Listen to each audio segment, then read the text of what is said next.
ayat suci Al-Quran. Semoga acara kita lancar sampai akhir. Amin amin ya rabbal alamin.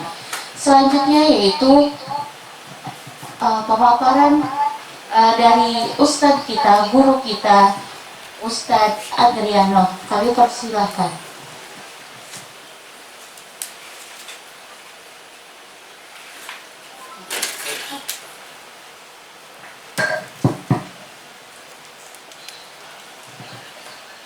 Bismillahirrahmanirrahim. Assalamualaikum warahmatullahi wabarakatuh. Innal hamdalillah nahmaduhu wa nasta'inuhu wa nastaghfiruh wa na'udzu billahi min syururi anfusina wa min sayyiati a'malina. May yahdihillahu fala mudilla lahu wa may yudlilhu fala hadiyalah.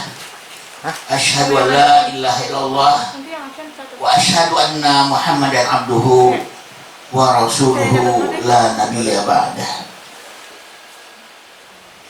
Allahumma shalli wa sallim ala nabil karim sayyidina Muhammadin wa ala alihi wa ashabihi wa man tabi'ahum bi ihsan ila yaumiddin. Faqala Allah ta'ala fil Qur'anil Karim, a'udzu billahi minasyaitonir rajim. Wa qala Luqman libnihi wa huwa ya'idhuhu ya bunayya la tusyrik billah inna syirka la dzulmun adzim. Wa qala aidan ya ayuhan nas inna khalaqnakum min dzakari wa untha wa ja'alnakum syu'uban wa qabaila lita'arafu inna akramakum indallahi atqakum. Sadaqallahul azim. Ayah bunda sekalian yang dirahmati Allah, ayah bunda dari Ananda yang sekarang mempercayakan pengajaran anak-anaknya kepada Saga Life School. Pertama-tama saya mengucapkan selamat bergabung, selamat berkolaborasi. Semoga ayah bunda yang memasukkan anaknya di Saga Life School tidak dalam rangka memindahkan tanggung jawab pendidikan anak-anaknya ke Saga Life School, tetapi kesiapan untuk berkolaborasi sesuai dengan amanah dan kafaahnya masing-masing, bahwa ayah bunda itu mendidik, sedangkan Saga itu mengajar. Nah, ayah bunda sekalian, barangkali ayah bunda sudah banyak searching, sudah banyak bertanya, sudah banyak cari tahu apa itu Saga Life School. Karena kalau nggak tahu banyak pasti nggak akan berani lah memutuskan untuk mengirimkan anak-anaknya ke Saga. Pasti udah banyak elaborasi, pasti udah banyak searching, tapi mungkin masih ada hal-hal yang terlewat, masih ada hal-hal yang terlalaikan. Karena ayah bunda sekalian, banyak sekali juga di antara orang tua yang di belakang hari, di awalnya telah sepakat dengan paradigmanya, dengan konsepnya, dengan filosofinya, dengan visi misi, dengan kurikulumnya, metodologi dan sebagainya. Tapi belakangan ada juga ungkapan-ungkapan kekecewaan, ada juga ungkapan-ungkapan ketidakpuasan, ada juga ungkapan-ungkapan ketidaksepakatan gitu ya. Walaupun barangkali pada awalnya secara garis besar sudah cukup sepakat. Nah, ayah bunda sekalian, pagi hari ini kita mencoba untuk menguatkan tekad kita, berkenalan lebih jauh, bertaaruf. Tadi sengaja saya mengangkat satu ayat ya. Wahai manusia, sesungguhnya kalian telah diciptakan dari seorang laki-laki dan perempuan, dijadikan kalian berbangsa-bangsa dan bersuku-suku, lita'arufu, untuk saling ta'aruf. Saga perlu bertaaruf dengan ayah bunda, dan ayah bunda juga perlu bertaaruf dengan saga. Dan proses ta'aruf itu seperti sebuah pernikahan, berlangsung seumur hidup. Gak bisa dituntaskan hanya dengan sekali di awal begitu ya. Ayah bunda pasti sadar dan ngalamin ya. Ternyata sang suami itu perlu mengenal istrinya seumur hidup sampai di akhir pernikahan. Masih saja ada hal yang kita tidak mengerti dari pasangan kita. Seorang istri memahami suaminya, bertaaruf dengan suaminya, ternyata seumur hidup. Tetap saja ada hal-hal yang kita masih belum mengerti tentang suami kita. Dan begitu pula antara ayah bunda dengan saga ya. Jangan dikira sebuah proses ta'aruf, sebuah proses perkenalan itu selesai hanya dengan baca brosur, selesai dengan searching di YouTube ya, selesai dengan searching di Google gitu ya. Ini pasti panjang. Semakin kita mencoba untuk ta'aruf, semakin untuk menghindari kesalahpahaman yang dapat terjadi. Yang kedua yang benar kalian, banyak di antara kita yang telah merasa bertaaruf dengan sesuatu, termasuk ayah bunda yang merasa telah bertaaruf dengan saga, tetapi ternyata masyarakat modern ini cirinya satu, yang dia ta'aruf itu how to-nya. Bagaimana saga itu bekerja di dalam mendidik, mengajar anak-anak kami. Gak banyak yang mencoba mendalami filosofinya, latar belakangnya, visi misinya, prinsip dan keyakinannya, sejarahnya. Banyak di antara kita kan nggak tertarik belajar gituan gitu. Pokoknya saya ingin memahami sesuatu, bertaruh dengan sesuatu, cukup dengan bertaruh dengan how to-nya. Caranya gimana? Nah gitu. Mohon maaf ya benar kalian, tahun 94 saya orang yang pertama mengeluarkan buku panduan penyelenggaraan Baitul Mal wa Tamwil di Indonesia. Saya ketua tim waktu itu. Memang judulnya panduan penyelenggaraan BMT, tetapi di situ ada sejarahnya, ada latar belakangnya, ada filosofinya, ada prinsipnya. Nggak dipelajari oleh para penyelenggara BMT. Dia juga ingin belajar bab terakhir sajalah, gimana cara ngejalanin, how to, akhirnya salah paham. Mohon maaf kalau dari pihak BMT sekarang agak tersinggung dan omongan saya, tapi saya katakan penyelenggaraan BMT saat ini sebagian besar salah. Saya berani mengatakan begitu karena saya yang pertama kali mengeluarkan buku panduan penyelenggaraan BMT di Indonesia. Saat itu jumlah BMT baru 29. Karena kita terlalu semangat dengan how to, gimana ini dijalankan, gimana ini diselenggarakan. Gak tertarik dengan sejarah, gak tertarik dengan filosofi, gak tertarik dengan prinsip, gak tertarik dengan hakikat-hakikatnya. Kenapa namanya BMT, bukan BTM, Baitul Mal wa Tamwil, bukan Baitul Tamwil wal Mal misalnya. Nah begitu juga dengan saga ini. Bahkan sebuah nama ya, itu punya makna. Sebelumnya bernama jingga, orange. Wah, kalau warna udah orange itu warna kinclong gitu.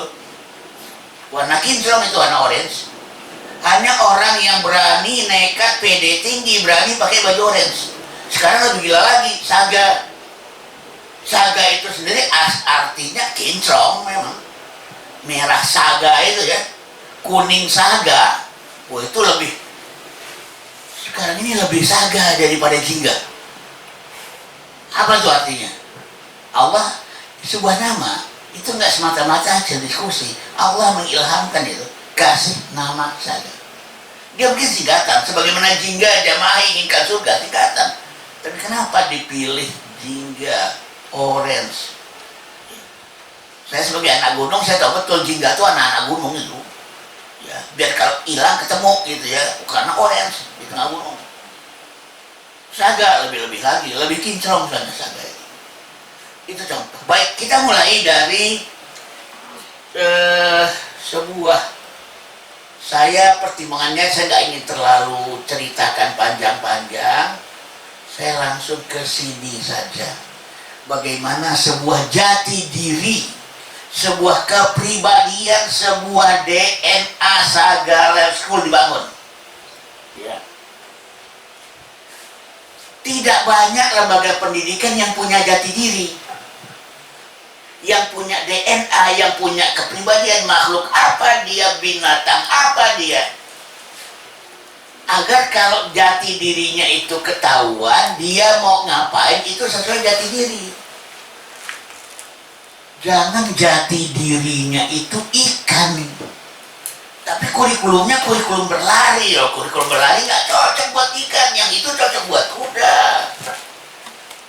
Berbahagialah ya Bunda sekalian, memilih sebuah lembaga pendidikan yang telah punya jati diri. Saya baru saja pulang dari Magetan, dari Telaga Sarangan, saya bertapa di sana, sedang membuatkan jati diri dari sebuah lembaga pendidikan yang sudah berumur lebih dari 11 tahun berpunya. Ya. Kenapa tadi? Bagaimana kita bisa menetapkan kurikulum kita, model pendidikan kita, kalau kita nggak tahu makhluknya apa? Kalau ternyata kita ini burung, maka kurikulumnya kurikulum terbang. Kalau kita ini ikan, maka kurikulumnya kurikulum berenang. Kalau kita ini kuda, kurikulum berlari. Kalau monyet, kurikulum memanjat. Kalau tupai, kurikulum melompat. Di samping tentunya mempertimbangkan kekhasan dari masing-masing peserta didik kita. Atau jangan-jangan di Saga kita tidak menyebutnya peserta didik, para patriot. Ini kota patriot loh Bekasi. Kita ingin melahirkan patriot lewat Saga ini. Gak harus juga kan dipanggil anak-anak kalian, adik-adik sekalian, siswa sekalian, peserta didik sekalian. Sebuah jati diri punya panggilan. Kita mungkin bisa memanggil mereka sebagai patriot sekalian.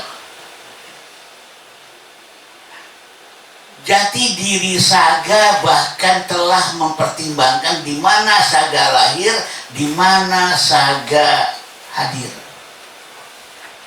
Bekasi akan selalu identik dengan etos perjuangan. Bekasi akan selalu identik dengan patriotisme. Bekasi akan selalu identik dengan benteng agama. Bekasi mungkin akan selalu identik dengan Kiai Haji Nur Ali. Ya. Nah, sehingga kita bicara dulu tentang konstruksi jati diri. Ya. Tentang konstruksi jati diri. Pilar pertama dari Saga adalah keislaman, tidak bisa tidak. Mungkin namanya nggak memiliki tanda-tanda keislaman, Saga, dulu Jingga, ya. Tapi ada nilai keislaman yang melekat kental, bukan ditempelkan, tapi memang melekat dari DNA-nya sejak dia lahir, ya. Saga lahir ingin menegakkan nilai-nilai tauhid, yang artinya kita bicara tentang nilai keimanan. Ayah Bunda, nggak terlalu banyak juga sekarang lembaga pendidikan di mana tauhid kemudian menjadi dalam tanda kutip jualannya. Banyak yang anak emasnya sekarang barangkali tahfidzul Quran ya.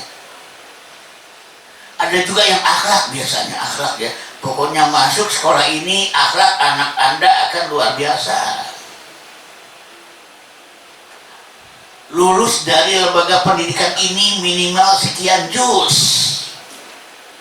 Tapi Saga menjadikan tauhid, akidah sebagai prinsip pendidikan.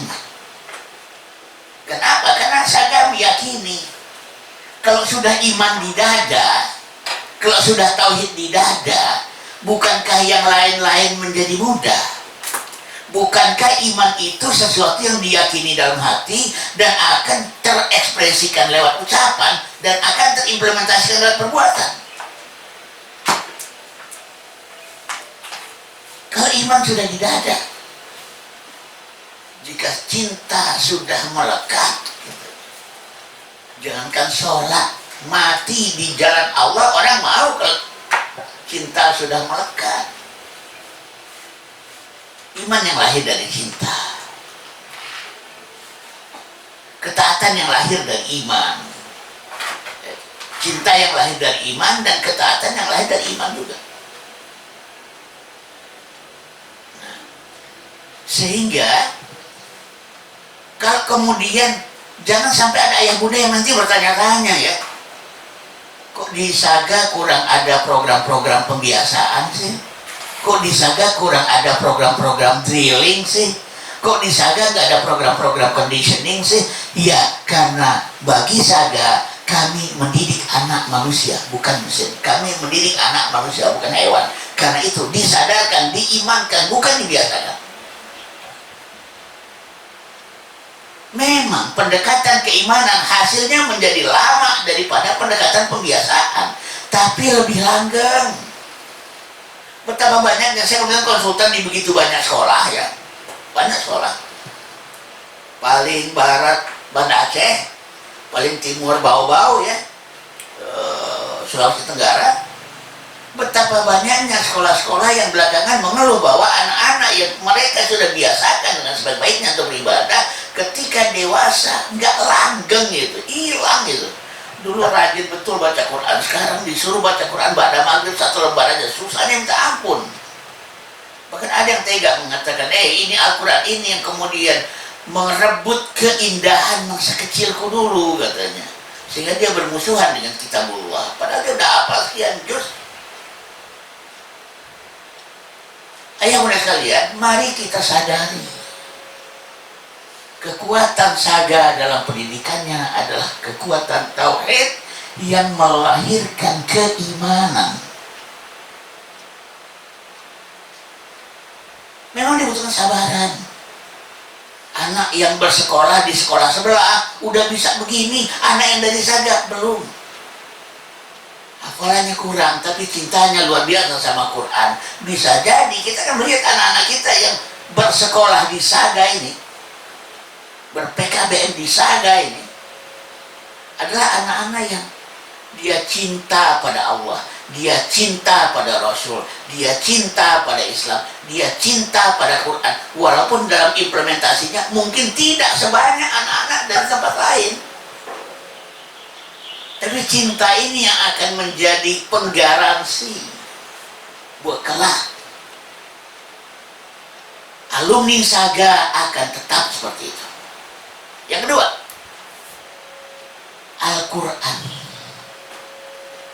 sebagai filosofi, sebagai landasan berpikir, sebagai sumber inspirasi, sebagai obat bagi penyakit, sebagai solusi bagi masalah.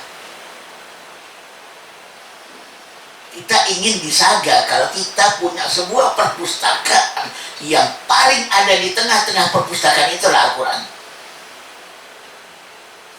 Baru kemudian textbook, baru kemudian reading book, baru kemudian referensi-referensi yang lain seperti jurnal-jurnal dan sebagainya, atau apapun. Karena bagi Saga yang paling penting adalah kita juga punya kehidupan sebagai perpustakaan kita. Ini adalah life school, sekolah kehidupan, di mana kehidupan adalah perpustakaan terbesar dari Saga. Tapi Al-Quran, kita ingin kalau nanti ada alumni Saga yang menjadi pakar pandemiologi saat ada wabah, yang dia buka Al-Quran bukan textbook kedokteran, dan dia bertanya pada Allah, ya Allah, engkau titipkan di otakku yang sebelah mana formula COVID-19 itu ya Allah. Engkau letakkan di hati lobus bagian sebelah mana, gelambir yang bagian mana, engkau letakkan blueprint untuk menemukan obat COVID-19 ya Allah. Bukankah engkau telah berjanji, begitu penyakitnya datang, begitu obatnya ada? Sayang kita lebih suka cari textbook daripada Quran. Wa nunazzilu minal Qur'ani ma huwa syifaa'un wa rahmatul lil mu'minin. Dan kami turunkan dari Al-Quran itu apa-apa yang menjadi obat dan rahmat bagi orang beriman. Wala yazidu zalimina illa khasara. Tetapi memang Al-Quran itu tidak akan menambah bagi orang-orang zalim kecuali kerugian. Seorang penghafal sekalipun kalau dia zalim, dia nggak akan mendapatkan apapun dari Al-Quran kecuali kerugian. Al-Quran bisa menjadi pembunuh bagi seseorang ketika dia zalim. Tetapi bagi mereka yang beriman, syifa wa rahmah, dia obat dan sekaligus rahmat. Bisa gak sih kita begitu ada masalah yang keingetan ayat anu, saga ingin anak-anak kita seperti itu. Mungkin hafalannya tak banyak, tapi kelekatan hatinya dengan Quran tinggi. Lekat hatinya dengan Quran tinggi. Di Saga kita harapkan mereka adalah para pemelihara dan pembela Al-Quran, bukan penghafal huruf-huruf. Sebagaimana yang disebutkan dalam beberapa pernyataan para sahabat dan ulama salafus saleh, akan ada di akhir zaman para penghafal huruf-huruf. Kalau dalam bahasa saya, mereka itu memorizing tapi tidak remembering. Menyimpan data di kepala, bukan mengikat makna di hati. Yang ketiga, mimpi dari Saga adalah surga.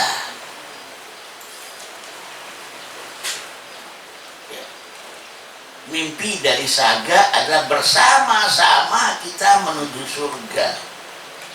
Kebahagiaan dunia hanyalah kebahagiaan antara. Kesuksesan dunia adalah kesuksesan antara. Jangan mengukur, tolak ukur kesuksesan lulusan Saga hanya semata-mata dari ukuran-ukuran keduniaannya. Tapi bagaimana dengan akhiratnya? Bagaimana dengan surganya? Ayah bunda sekalian, kita seringkali sadar atau tidak sadar mengukur kesuksesan itu adalah capaian yang kita dapatkan di dunia. Kita merasa gagal kalau anak-anak kita sekian banyak mimpinya tak terwujud di dunia. Saya kemarin malam dalam sebuah ceramah online masih ada yang bertanya, jika saya ketika berumur 40 tahun ternyata mimpi-mimpi saya belum terwujud juga, lalu gimana Ustaz? Saya bilang umur kita panjang. Umur kita itu jutaan tahun, bahkan abadi, gak usah takut. Ingat surga, saudara. Banyak mimpi-mimpi yang kalau nggak bisa diwujudkan di dunia, minta kepada Allah tolong wujudkan di surga. Betapa kita panik, aduh pendidikan anakku dulu di Saga gagal, karena apa? Dia udah umur 50 tahun tapi belum punya rumah juga. Kenapa nggak minta rumah di surga? Ayo bunda sekalian, saya punya begitu banyak mimpi. Umur saya sudah 57 sekarang. Akan ada banyak mimpi yang gak terwujud di dunia ini. Saya ini sebenarnya orang yang ambisinya tinggi ya. Mimpi dunia saya tuh tinggi sebenarnya. Tapi kelihatannya banyak yang gak wujud. Cuma saya gak panik karena masih ada surga. Saya berdoa pada Allah, ya Allah, aku ini pengen banget punya gelar doktor ya Allah, tapi kelihatannya gak sempet ya Allah. Kesibukan itu gak mungkin karena aku kuliah. Yang nawarin mau udah banyak gitu ya. Seorang direktur pasca sarjana UI juga udah pernah minta sama saya, Bang Aat, kenapa sih nggak ngambil di SIK gitu. Tapi saya nggak sempet. Cuma saya udah bilang sama Allah, ya Allah, Kalau nggak wujud juga cita-citaku dapat S3 di dunia, tolong bikinkan program strata 3 terkeren, terhebat di surga. Ya Allah, aku ini sebenarnya ingin mendapatkan hadiah semacam Nobel begitu. Tapi kalau aku nggak sempat mendapatkannya di dunia, ya Allah, siapkan untuk aku malam penganugerahan hadiah Nobel termegah dari yang pernah ada di alam semesta, ya Allah. Ya Allah, aku ingin naik 7 puncak gunung. Ada Mount Everest, ada Aconcagua, ada Kilimanjaro, ada McKinley, atau Atas piramid. Tapi kelihatannya nggak satu pun yang berhasil aku daki, ya Allah, dari 7 puncak itu. Aku minta pada Engkau, ya Allah, di surga nanti, tolong buatkan untuk aku Everest, tolong buatkan untuk aku Aconcagua, tolong buatkan untuk aku McKinley, tolong buatkan untukku Kilimanjaro, tolong buatkan untukku ke atas piramid. Dan itu milikku, ya Allah, bukan punya orang lain. Tetapi tetangga surgaku yang lain boleh ikut bareng-bareng aku. Aku sendirian kan juga gak enak kan. Tapi itu gunungku, ya Allah, itu Everestku. Ya Allah, aku juga kepengen keliling dunia, tapi gak kesampaian deh kayaknya. Tolong Kau ciptakan nanti untuk ke Swiss, tolong Kau ciptakan untuk aku nanti Venesia, tolong Kau ciptakan untukku nanti Paris, tolong Kau ciptakan untukku nanti Buenos Aires, tolong Kau ciptakan untukku nanti Kenya. Ya. Dan itu adalah negara-negara milikku. Istri saya pernah bertanya, pede amat sih pengen dapat gitu di surga. Wajib optimis. Dan Saga mengajarkan kita optimis akan surga. Makanya dia bernama Saga. Laqad kana lakum fi Rasulillahi uswatun hasanah liman kana yarjullaha wal yawmal akhir wa dzakarallaha katsiran. Sungguh telah ada suri tauladan yang baik pada diri Rasulullah bagi orang-orang yang optimis akan Allah dan optimis akan hari akhir. Optimis, yarju, dia memiliki yang namanya ar-raja. Optimis masuk surga, ini yang akan dikembangkan di Saga. Ya. Sampai Umar bin Khattab radhiyallahu anhu pernah berkata, seandainya semua orang masuk neraka kecuali satu, aku masih optimis yang satu itu aku. Dan seandainya semua manusia masuk surga kecuali satu, aku khawatir yang satu itu aku. Seimbang antara optimisme dengan kewaspadaan, bukan dengan pesimisme ya, dengan kewaspadaan. Dalam diri seorang muslim tidak ada kamus pesimisme. Dia punya optimisme, dan yang kedua dia punya kewaspadaan, bukan pesimisme. Bagi muslim, pengimbang optimisme bukan pesimisme. Pengimbang optimisme adalah waspada. Hati-hati. Sehingga dengan prinsip tauhid ingin membangun iman, Al-Quran yang dijadikan sebagai kitabullah yang akan dijadikan referensi surga, yang kemudian mimpi dari Saga adalah akhirat, maka salah satu pilar dari Saga adalah Islam. Salah satu tiang dan soko guru yang menegakkan Saga itu adalah keislaman itu sendiri dalam pengertian yang hakiki, bukan lip service, ya, bukan lip service. Ya. Kemudian yang kedua, kalau kita bicara tentang Saga dari sisi sejarahnya,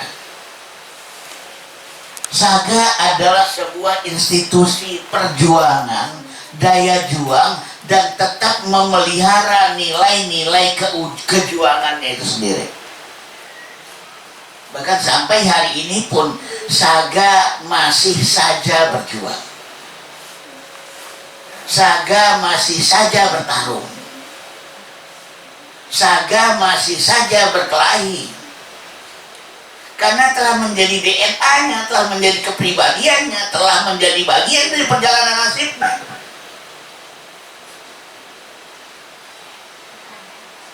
Pengurus Saga, Yayasan Saga bilang sama saya bahwa kita sekarang dapat banyak tantangan, Ustaz.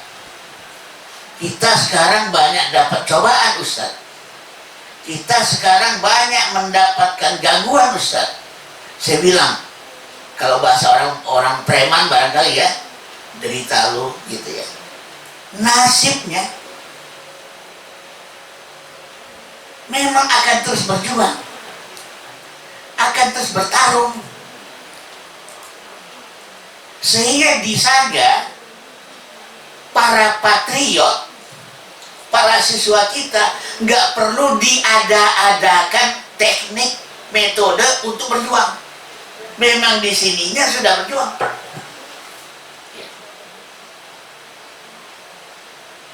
Sebelum ini saya menyampaikan materi di ruang seberang sana.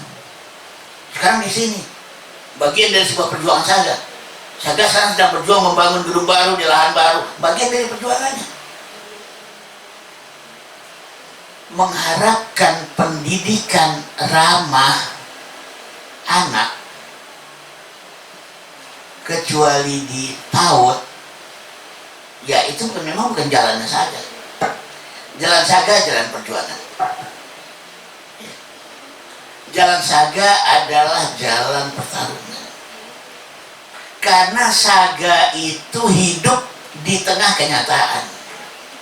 Alladzi khalaqal mauta wal hayata liyabluwakum ayyukum ahsanu amala, kata Allah. Dialah Allah yang menciptakan mati dan hidup untuk menguji kalian. Siapa di antara kalian yang paling baik amalnya? Hidup selamanya ujian. Dia adalah darul ibtila, negeri ujian, darul jihad, negeri jihad.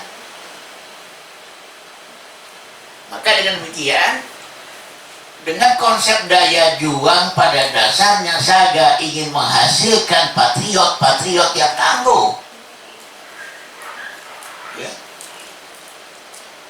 Silakan ayah bunda sekalian gugat Saga kalau lulusan nggak tangguh. Tapi kita tidak berbicara tentang akademiknya seperti apa. Karena manusia tangguh, apapun dia akan capai. Oh, dia masih lemah secara akademik, secara ketangguhan dia akan berjuang untuk mendapatkan kemampuan akademik itu. Oh, dia masih buruk di dalam kemampuan berbahasa. Sebagai manusia yang berdaya juang, yang tangguh, dia akan berjuang agar memiliki kemampuan berbahasa yang baik. Salah satu lembaga pendidikan idola saya adalah barangkali Pondok Gontor ya. Apakah Pondok Gontor mengajarkan akademik? Tidak, dia mengajarkan manjada wajada. Barang siapa yang subuh-subuh dia akan dapat. Dan dia dapat, akademik dapat. Lulusan Gontor yang jadi saudagar keren-keren. Yang jadi dokter hebat-hebat. Yang jadi kreator dahsyat-dahsyat. Hanya gara-gara dididik untuk berjuang, menjaga wajah. Ya.